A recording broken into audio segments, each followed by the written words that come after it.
নমস্কার আমার প্রিয় ছাত্রছাত্রীরা, তোমাদেরকে সকলকে স্বাগত জানাই আমার ইউটিউব চ্যানেল টিচিং সাগরে। আজকে ক্লাস নবম শ্রেণীর বিষয় হচ্ছে Bangla model activity task part 5 নিয়ে আলোচনা করব। তোমাদের এছাড়াও যে তোমাদের অন্যান্য সাবজেক্ট দিয়েছে সেই সাবজেক্টের ভিডিওগুলো আমি ডিসক্রিপশনের নিচে দিয়ে দেবো, তোমরা চাইলে সেই ভিডিওগুলোকেও দেখে নিতে পারো। আর এর আগে তোমাদের যে মডেল অ্যাক্টিভিটি টাস্ক পার্ট 4 দেওয়া হয়েছে সেই ভিডিওগুলো আমার এখানে এই চ্যানেলে কমপ্লিট করে দেওয়া আছে, তোমরা চাইলে সেই ভিডিওগুলো দেখে নিতে পারো। তো চলো আজকে ভিডিওটা শুরু করি। তোমাদের এই মডেল অ্যাক্টিভিটি টাস্কে প্রথমে একের দাগে বলেছে কম বেশি 15টি শব্দের মধ্যে উত্তর লেখো। দেখো তোমাদের প্রথমে একের দাগে প্রশ্ন দিয়েছে, একের দাগের একই প্রশ্ন দিয়েছে, হিন্দি উপস্থিত সেই চেষ্টাই করছেন, কোন চেষ্টার কথা প্রাবন্ধিক বলেছেন। সেকেন্ড প্রশ্ন করেছে এরই মাঝে বাংলার প্রাণ, কবি কোথায় বাংলার প্রাণের সন্ধান পেয়েছেন। 3 নম্বর প্রশ্ন দিয়েছে এখন আমার দৃঢ় বিশ্বাস হয়েছে, পত্র লেখকের দৃঢ় বিশ্বাস কি।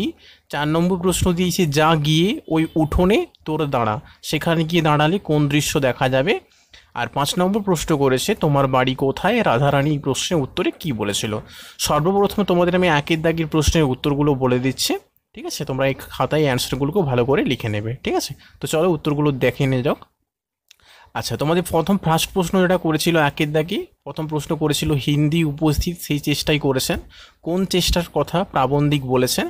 এর অ্যান্সারটা তোমরা লিখবে সাহিত্যিক সৈয়দ মুজতবা আলী রচিত নবনব সৃষ্টি শীর্ষক প্রবন্ধ থেকে ঊর্ধ্বিতাংশটি গৃহীত। ভাষার নিজস্বতা হলো আত্মনির্ভরশীল থাকা, কিন্তু লেখক দেখেছেন ভাষার মধ্যে ভিন্ন ভিন্ন ভাষার প্রবেশ অব্যাহত, সেই প্রবেশ বন্ধ করার বিষয়ে হিন্দি সাহিত্যিকদের চেষ্টার কথা প্রাবন্ধিক বলেছেন। এই অ্যান্সারটা তোমরা দেখে দেখে খুব সুন্দর করে লিখবে। আচ্ছা, এবার তোমাদের একের দাগে 2 নম্বর প্রশ্ন করেছে, বলেছে এরই মাঝে বাংলার প্রাণ, কবি কোথায় বাংলার প্রাণের সন্ধান পেয়েছেন। ঠিক আছে, এই প্রশ্নের উত্তরে তোমরা লিখবে কবি জীবনানন্দ দাশ গ্রাম বাংলার এক সন্ধি নামার মুহূর্তকে কবিতায় তুলে ধরেছেন। বাংলার নরম ধানের গন্ধ, কলমি চাঁদা ষষ্ঠীদের মতো ঘ্রাণ, হাঁসের পালক স্বর পুকুরের জল, কিশোরীর চাল ধোয়া ভিজে শীতল হাত, কিশোরের পায়ে দলা ঘাস আর লাল লাল বটফুলের ব্যথিত গন্ধের ক্লান্ত নীরবতার মধ্যে কবি বাংলার প্রাণের স্পন্দন খুঁজে পেয়েছেন।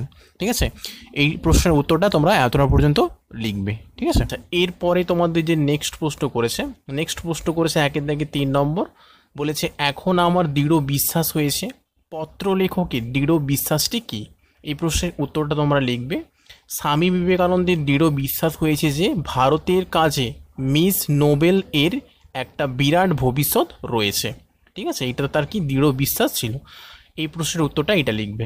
আচ্ছা, এরপরে তোমাদের নেক্সট প্রশ্ন করেছে একের দাগে 4-এ, বলেছে যা গিয়ে ওই উঠোনে তোরা দাঁড়া, সেখানে গিয়ে দাঁড়ালে কোন দৃশ্য দেখা যাবে। এই প্রশ্নের উত্তরটা তোমরা লিখবে কবি নীরেন্দ্রনাথ চক্রবর্তীর লেখা কবিতা আবহমান এ উঠানে দাঁড়ালে দেখা যায় নানান লতানো ছের মাছা, নানান ফুলের গাছ, প্রকৃতির রূপ, দিনের সূচনা ও সন্ধ্যার আগমন ইত্যাদি। ঠিক আছে, আচ্ছা, এরপরে তোমাদের নেক্সট একের দাগের 5 নম্বর প্রশ্ন করেছে তোমার বাড়ি কোথায়, রাধারানী এই প্রশ্নের উত্তরে কি বলেছিল। ঠিক আছে, এই প্রশ্নের উত্তরে তোমরা লিখবে রাধারানী গল্পে অজানা অচেনা লোকটির বাড়ি কোথায় প্রশ্ন করলে তার উত্তরে জানায় সে শ্রীরামপুরে থাকে। এই প্রশ্নের উত্তরটা এতটা পর্যন্ত তোমরা লিখবে। আচ্ছা, এরপরে তোমাদের যে মডেল অ্যাক্টিভিটিটা কি প্রশ্ন করেছিল 2-এর দাগে, দেখো এখানে 2-এর দাগে প্রশ্ন দিয়েছে প্রসঙ্গ নির্দেশ সহ কম বেশি 60টি শব্দের মধ্যে উত্তর লেখো। এই 2-এর দাগের এবং 3-এর দাগে যে নিচে প্রশ্নগুলো দিয়েছে এই প্রশ্নের উত্তরগুলো আমি বলে দিচ্ছি। তোমাদের প্রথমে 2-এর দাগের 1 নম্বর প্রশ্ন দিয়েছে সংস্কৃত ভাষা আত্মনির্ভরশীল, প্রাবন্ধিক কেন এমন মন্তব্য করেছেন। এই প্রশ্নের উত্তরটা লিখবে সংস্কৃত শব্দ ভাণ্ডার সমৃদ্ধ হয় উত্তরাধিকার সূত্রে প্রাপ্ত শব্দ এবং নতুন সৃষ্ট শব্দের সাহায্যে।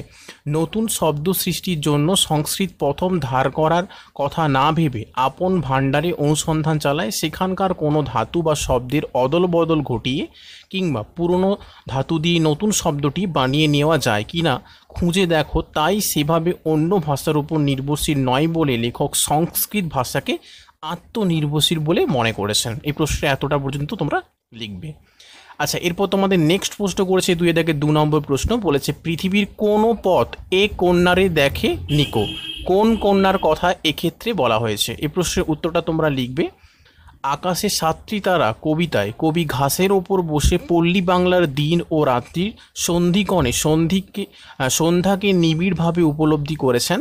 তার মনে হয় সূর্য অস্ত যাওয়ার পরে যেন এক এলোকেশী কন্যার আবির্ভাব হয় বাংলার আকাশে। তার ছড়িয়ে পড়া চুল ছুঁয়ে নেমে আসে অন্ধকার। কবি কল্পনার এই কন্যা আসলে বাংলার সান্ধ্য প্রকৃতি। রূপসী বাংলার মতো সৌন্দর্য পৃথিবীর আর কোথাও নেই, তাই আর কেউ এই কন্যাকে দেখেনি। এতটা পর্যন্ত এই প্রশ্নের উত্তরটা তোমরা লিখবে, ঠিক আছে? তোমরা দরকার হয় যদি অসুবিধা হয় লিখতে, তোমরা ভিডিওটাকে পজ করে দেবে, তারপরে পজ করে অ্যান্সারগুলো দেখে দেখে খুব সুন্দর করে লিখবে। আচ্ছা, এরপরে তোমাদের নেক্সট প্রশ্ন দিয়েছে।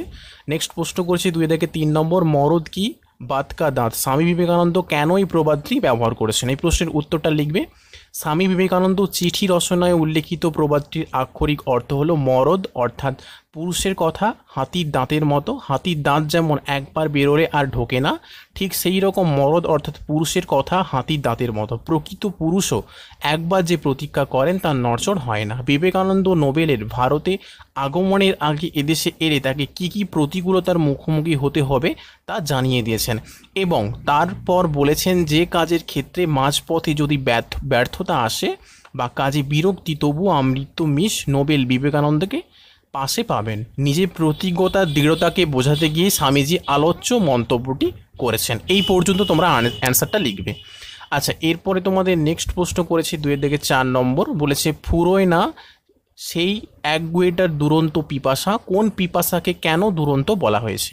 এই প্রশ্নের উত্তরটা লিখবে। কবি নীরেন্দ্রনাথ চক্রবর্তীর অন্ধকার বারান্দা কাব্যগ্রন্থের অন্তর্গত আবহমান কবিতা থেকে উপরোক্তি চরণটি নেওয়া হয়েছে।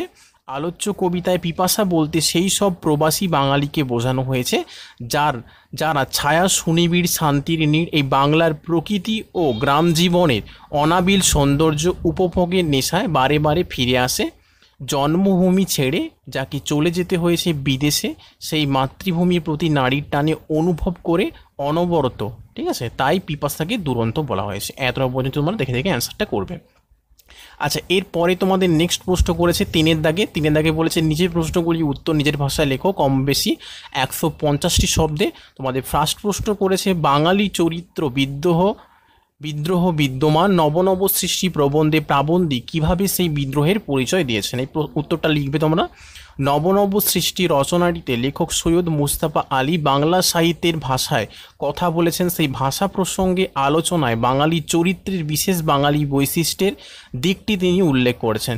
তিনি যে বৈশিষ্ট্যের কথা বলেছেন তা হলো বাঙালির বিদ্রোহী মনোভাব। বাঙালি চারিদিন কি রাজনীতি, কি ধর্ম, কি সাহিত্য, সর্বক্ষেত্রে সত্য শিব সুন্দরের সন্ধান করে গিয়েছেন এবং যখন যেখানে তার সন্ধান পেয়েছে তখনই কেবল সৌহন করেছে। সেক্ষেত্রে বাঙালি কোনো দিন আপোষণ করেনি, বরং কেউ যদি গতানুগতিক পন্থা বা প্রাচীন ঐতিহ্য এর দোহাই দিয়ে প্রচেষ্টায় বাধা দিতে চেয়েছে তখন তার বিরুদ্ধে বাঙালি বিদ্রোহ ঘোষণা করেছে। শুধু তাই নয়, বিদ্রোহের সমাপ্তি সেখানেই ঘটেনি, কারণ যখন বাঙালি দেখেছে যে সে বিদ্রোহ উচ্ছৃঙ্খলতায় পরিণত হয়েছে তখন তার বিরুদ্ধে আবার বিদ্রোহ করেছে। বাঙালির চরিত্রে যে বিদ্রোহ সত্তার মনোভাব চিরজাগৃত তারই ইঙ্গিত দিয়েছেন লেখক। তিনি এই প্রসঙ্গে আরেকটি কথাও বলেছেন যে এই বিদ্রোহ কেবল বাঙালি হিন্দুর ভিতরে সীমাবদ্ধ নয়, বাঙালি মুসলমানও এই কর্মে খুবই তৎপর। তাই তিনি বলেছেন ধর্ম বদলালেই জাতির চরিত্র বদলায় না, ঠিক আছে? এটা ডবল ইনভার্টেড কমায় রাখবে। এই প্রশ্নের উত্তরটা তোমরা এই পর্যন্ত লিখবে এবং তোমাদের নেক্সট প্রশ্ন দিয়েছে। নেক্সট প্রশ্ন তিনি থেকে 2 নম্বর বলেছে আসিয়াছে শান্ত অনুগত বাংলার নীল সন্ধ্যা আকাশে সাতটি তারা কবিতা সেই বিদ্রোহের পরিচয় দিয়েছেন। এর অ্যান্সারটা লিখবে। চিত্ররূপময় কবি জীবনানন্দ দাশ রচিত রূপসী বাংলা কাব্যের অন্তর্গত আকাশে সাতটি তারা চতুর্দশপদী কবিতায় কবি জীবনানন্দ দাশ সময়ের আবহমান হৃদয় থেকে বাংলাদেশের একটি সন্ধ্যাকে কেন্দ্র করে কবিতাটি রচনা করেছেন। প্রকৃতিপ্রেমী কবি জীবনানন্দ দাশ লক্ষ্য করেছেন বাংলার পল্লী প্রকৃতির এই বিরল সৌন্দর্য থেকে বঞ্চিত বাকি পৃথিবী। কবি আর কোথাও দেখেননি সন্ধ্যার এমন মোহময় রূপ। কোনো কেশবতী কন্যার অজস্র চুলের মতো আবেশে আচ্ছন্ন করেছে হিজল কাঁঠার কিংবা জাম গাছকে। কবি নানা অনুষঙ্গে অনুভব করেছেন সন্ধ্যার স্নিগ্ধ গন্ধ, কখনো নরম ধানে কলমির ঘ্রাণে, আবার কখনো হাঁসের পালক স্বর পুকুরের জল সমাহিত রূপের প্রকৃতির সেই সন্ধ্যার রূপ পরিবেশিত হয়েছে আকাশে সাতটি তারা কবিতায়। সেখানে আনাড়ম্বর বৈভবহীন আয়োজন হয়ে রয়েছে শুধু সমাহিত শান্তির আশ্বাস, যা অতুলহীন ঐশ্বর্যে সমৃদ্ধ করেছে। এতটা পর্যন্ত তোমরা উত্তরটা লিখবে। আচ্ছা, এরপরে তোমাদের নেক্সট প্রশ্ন করেছে 3 নম্বর প্রশ্ন দিয়েছে, চিঠি অনুসরণে স্বামী বিবেকানন্দের বিদেশি ভক্ত ও অনুগামীদের পরিচয় দেয়। এই উত্তরটা লিখবে, চিঠি অনুসরণে স্বামী বিবেকানন্দের বিদেশি ভক্ত ও অনুগামীদের পরিচয় দাও। এটা তোমাদের প্রশ্নটা আরেকবার তোলা হয়ে গেছে, ঠিক আছে, এটা একটু মিস্টেক হয়ে গেছে। উত্তরটা এখান থেকে লিখবে, স্বামীজির চিঠিতে যে সমস্ত বিদেশি ও বিদেশিনীদের নাম উল্লেখ করেছেন তার মধ্যে প্রথমেই তিনি তার সিমস নোবেলের কথা লিখেছেন, তাকেই তিনি চিঠি লিখেছেন। মিস মার্গারেট নোবেল স্বামীজির কাছে দীক্ষা গ্রহণ করেন এবং তারই আদর্শে ভারতের নারী সমাজের কল্যাণ জীবন উৎসর্গ করেন। কলকাতার বাগবাজারে একটি বালিকা বিদ্যালয় স্থাপন করেন, যেটির নাম নিবেদিতা বালিকা বিদ্যালয়। এবার একটু প্যারা দিয়ে লিখবে, মিস হেনরিয়েটা মুলার স্বামীজিকে বেলুড় মঠ স্থাপনের কাজে অর্থ সাহায্য করেছিলেন। মিস মুলারের বাড়িতে স্বামীজি কিছুদিন অতিথি হিসাবে ছিলেন।